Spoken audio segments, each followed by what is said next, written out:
All right, buckle up, everybody, because today we are diving deep into some fascinating psychology.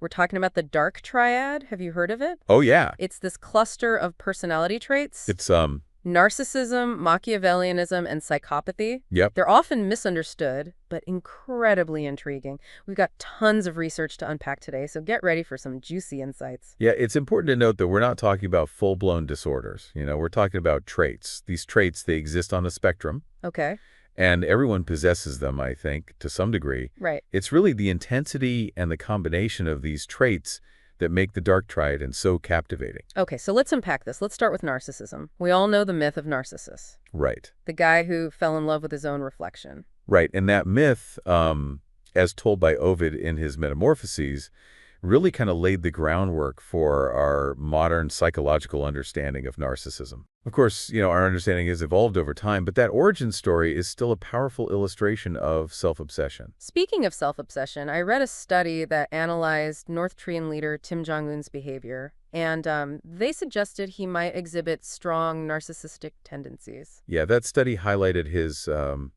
ambition, his self-serving actions, and disregard for others. All, pretty classic signs of a narcissistic personality. And it's a pretty stark example of how these traits can play out on a global scale. Wow, that's intense. But how about in everyday life? What are some signs of narcissism we might encounter in our own relationships or workplaces? Well, look for an excessive need for admiration, a sense of superiority, and a tendency to exploit others. Yeah. Those are, some common red flags. But remember, just because someone acts selfishly doesn't automatically make them a narcissist. It's a persistent pattern of behavior. So it's about more than just taking too many selfies or bragging about their achievements. Yeah, It's about how they treat other people, right? exactly. It's about, a lack of empathy and a sense of entitlement that really permeates their interactions. For example, a coworker who takes credit for your ideas or a friend who constantly puts you down to make themselves feel superior. Right. These could be like subtle signs of narcissism. Okay, so that's narcissism. Next up is Machiavellianism. I know it's named after Niccolo Machiavelli in his book The Prince, but what exactly does it mean in terms of personality? Well, Machiavelli's book, it was basically a guide to gaining and maintaining power, right? And it emphasized pragmatism over morality. So in terms of personality, Machiavellianism, really boils down to strategic thinking, emotional detachment, and a willingness to manipulate others to achieve one's goals. So are we talking about the ultimate ends justify the means type of person? Exactly. They're incredibly strategic and calculating in their interactions. The prince itself has actually been linked to some pretty, prominent historical figures, Like who? like Henry VIII, Wow. and even some of America's founding fathers. Wow, so we're talking about some serious power players here. But what about the average person? How can we recognize Machiavellian tactics in our daily lives? Well, one key takeaway here is to be wary of people who are, overly charming and flattering, especially if they have like a hidden agenda. Oh, okay. They might use manipulation to get what they want, and they're not afraid to lie or bend the rules to achieve their goals.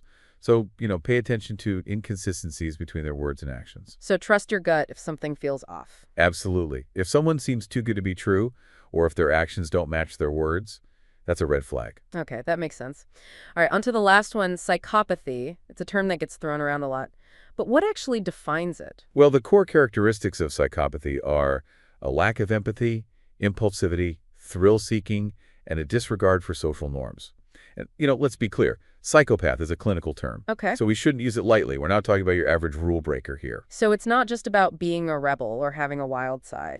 Right. Psychopathy goes much deeper than that. It's about a fundamental lack of empathy and remorse. Okay, so what does this look like in real life? Are we talking about stereotypical movie villains? Not necessarily. While psychopaths are often portrayed as, violent criminals in popular culture, they can really exist in many different contexts. They might be charming and charismatic. They might blend seamlessly into society. So they could be hiding in plain sight. Exactly. But there are still, some telltale signs.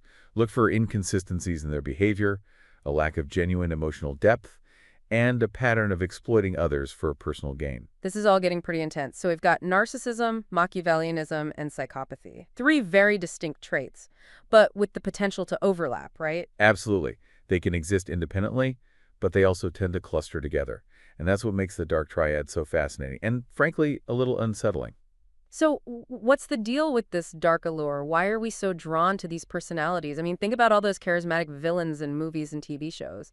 Well, there's a phenomenon called the halo effect. It's where we tend to associate positive qualities with attractive people, and those with dark triad traits can be incredibly charming and charismatic. They know how to play the game. So it's like they know exactly how to push our buttons. Precisely.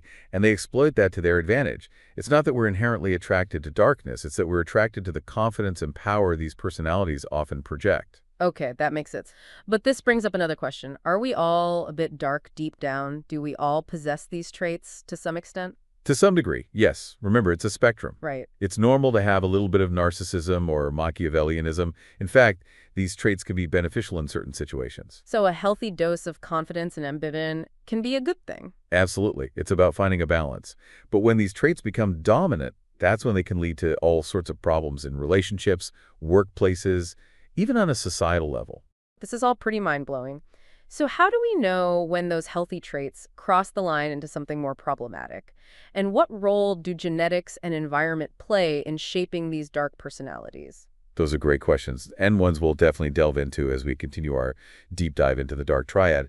It's a bit like baking a cake. A pinch of salt can enhance the sweetness, but too much, and it ruins the whole thing. Yeah. The same goes for these Dark Triad traits. They can be assets in moderation, but when they become dominant, that's when we see the problems arise. Okay, I like that analogy. So how do our genes and upbringing factor into this recipe for darkness? Is it nature or nurture?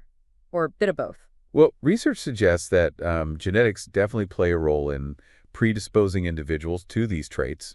However, our environment is equally important. So we might be born with a predisposition for, say, impulsivity, but whether that develops into something like psychopathy depends on our environment and experiences. Exactly. Think of it like this. You might have a seedling with the potential to grow into this, beautiful flower, but if it's planted in poor soil or doesn't get enough sunlight, it won't thrive. Right.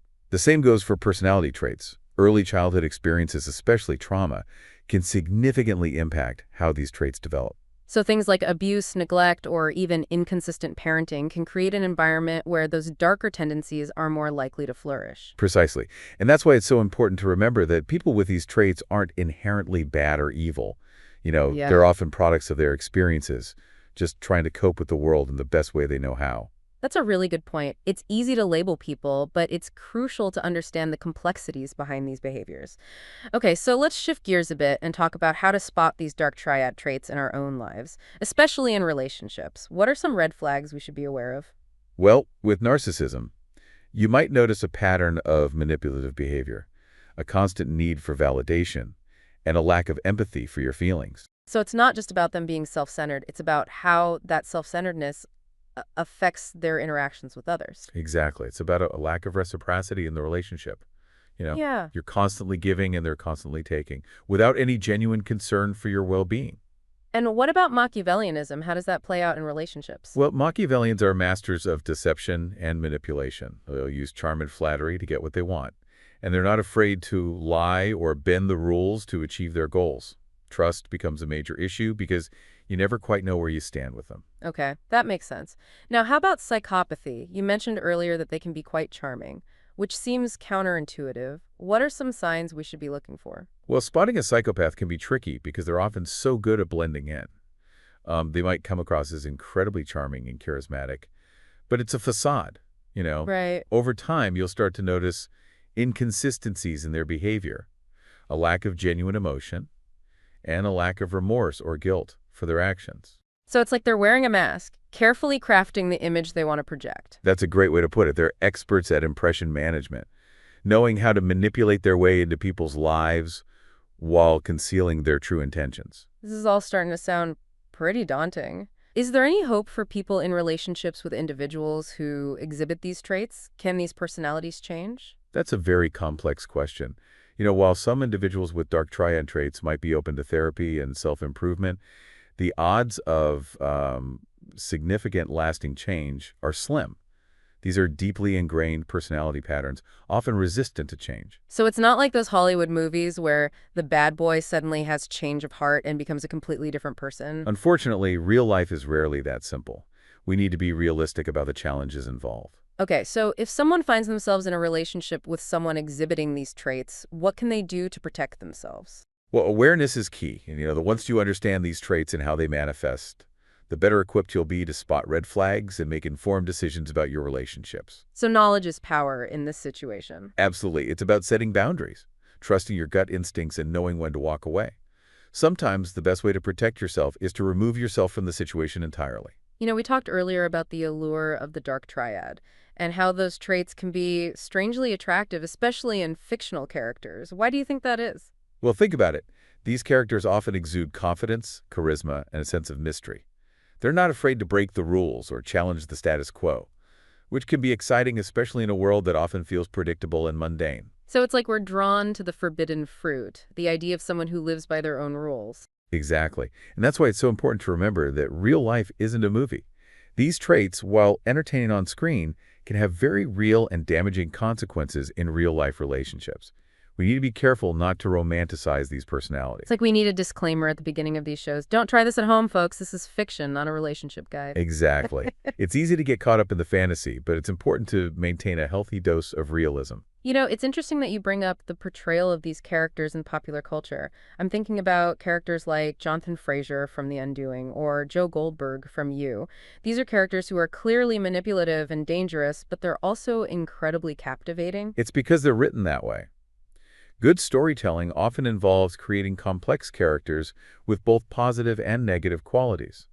And let's face it, conflict and trauma make for compelling narratives. So we're not necessarily attracted to the darkness itself, but to the way it's presented to us. To a degree, yes, we're drawn to the confidence, the charisma, the sense of power that these characters often embody. But it's important to remember that these are fictional representations, carefully crafted to entertain us. The reality of these traits is often much less glamorous. So we need to be careful not to confuse fiction with reality when it comes to these personalities. Absolutely. In real life, dark triad traits are rarely as glamorous or exciting as they are portrayed on screen. The consequences of getting involved with these personalities can be devastating. It's funny, now that you mention it, I'm realizing that a lot of these dark triad characters in popular culture have a redeeming quality. They might be manipulative and selfish, but they're also fiercely loyal to a select few, or they have a tragic backstory that explains their behavior. That's a common trope. And it's part of what makes these characters so compelling. We see glimpses of humanity beneath the darkness, and we're drawn to that complexity. It makes them seem more relatable, even sympathetic. But are those portrayals realistic? Do people with these traits actually have a capacity for genuine love and loyalty, or is that just Hollywood sugarcoating? That's a question psychologists have been debating for years. And to be honest, there's no easy answer. While some individuals with dark triad traits might be capable of forming deep bonds with certain people, those relationships are often characterized by manipulation and control, rather than genuine love and respect. So it's not the kind of healthy, reciprocal love that most of us are seeking. It's more about power and control. Often, yes, their love is often conditional, based on what they can get out of the relationship. That's a bit heartbreaking. It's like they're incapable of truly loving someone unconditionally. It's important to remember that their brains are wired differently. The areas associated with empathy and compassion are often underdeveloped, which can make it difficult for them to experience those emotions in the same way that most people do. So it's not necessarily a choice. It's a matter of biology and how their brains are structured. That's a simplified way of putting it, but yeah, that's the general idea. Their emotional capacity is often limited, and that can have a profound impact on their relationships. This is all so fascinating, but also a bit unsettling. It's making me think about my own relationships and interactions. How can we differentiate between someone who simply has a strong personality and someone who exhibits genuine dark triad traits? That's a great question, and one we'll explore further as we delve deeper into the nuances of these complex personalities. So where do we draw the line? How can we tell if someone is just, a strong personality, or if those darker traits are really at play? Well, I think it's all about looking for patterns of behavior, not just isolated incidents. Someone with a strong personality might be assertive, opinionated, even demanding at times. But, they're also capable of empathy, compromise, genuine concern for others. It's about balance. So someone who always needs to be right, or always has to be in control, that doesn't automatically mean they're exhibiting dark triad traits. Right? They might just have a strong personality. But if that need for control is coupled with a lack of empathy, a disregard for others' feelings, and a willingness to manipulate to get their way, well, that's when those dark triad alarm bells should start ringing. And what about the difference between healthy narcissism and narcissistic personality disorder? That seems like a tricky distinction. Yeah, it is tricky. Healthy narcissism is all about having a strong sense of self-worth and confidence. It's about believing in your abilities and striving for success, but it doesn't come at the expense of others. So you can be ambitious and driven without being a narcissist. Is there an example of someone who kind of embodies that healthy ambition? Absolutely. Think of athletes who train relentlessly to achieve their goals. They might have a strong sense of self-belief and a desire to be the best, but they also respect their competitors and the rules of the game. Yeah. They don't need to put others down to feel good about themselves. Okay, I see the difference. So how does that healthy self-confidence morph into something more problematic? When does it cross the line? It crosses the line when that sense of self-importance becomes inflated, when there's a constant need for admiration and validation, and a lack of empathy for others. It becomes less about achieving goals and more about feeding an insatiable ego. We've been talking about the dark triad in individuals, but do you think these traits can show up in groups or even whole societies? That's a fascinating question, and one that researchers are starting to explore. There's a growing body of evidence suggesting that. Yes, groups can absolutely exhibit dark triad traits, especially in high-pressure, competitive environments. So like cutthroat corporate cultures where everyone is clawing their way to the top no matter the cost. Exactly. And when those behaviors become normalized within a group, it creates a toxic culture. Think about, companies that prioritize profits over people, or political systems that thrive on division and manipulation. Yeah, it's kind of scary to think about, but it makes sense. If we're all susceptible to these traits on an individual level, it's not a stretch to imagine them playing out on a larger scale. Right. And that's why it's so important to be aware of these dynamics, not just in our personal relationships, but also in the groups we belong to and the systems we operate within. This deep dive has been a real eye-opener. We've covered so much ground: the origins of the dark triad, how to spot the signs, the allure, the impact on relationships, and even how these traits can manifest in groups.